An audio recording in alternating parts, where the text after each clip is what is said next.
सर्वमङ्गलमाङ्गल्ये शिवे सर्वार्थसाधिके शरण्ये त्र्यम्बके देवि नारायणि नमोऽस्तुते।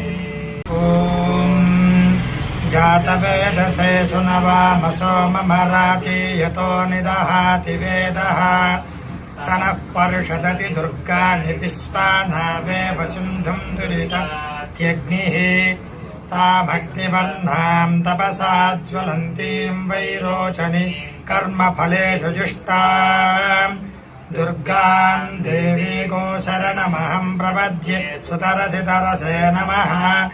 अग्ने त्वं पारयानव्यो अस्मान् स्वस्तिभिरति निविश्वा पूश्च पृथ्वी बहुला न पूर्वी भवतोकायतनयाय संयो विश्वानुनो दुर्गः जातवेदः सिन्धुन्ननाव दुरितादिपर्षि।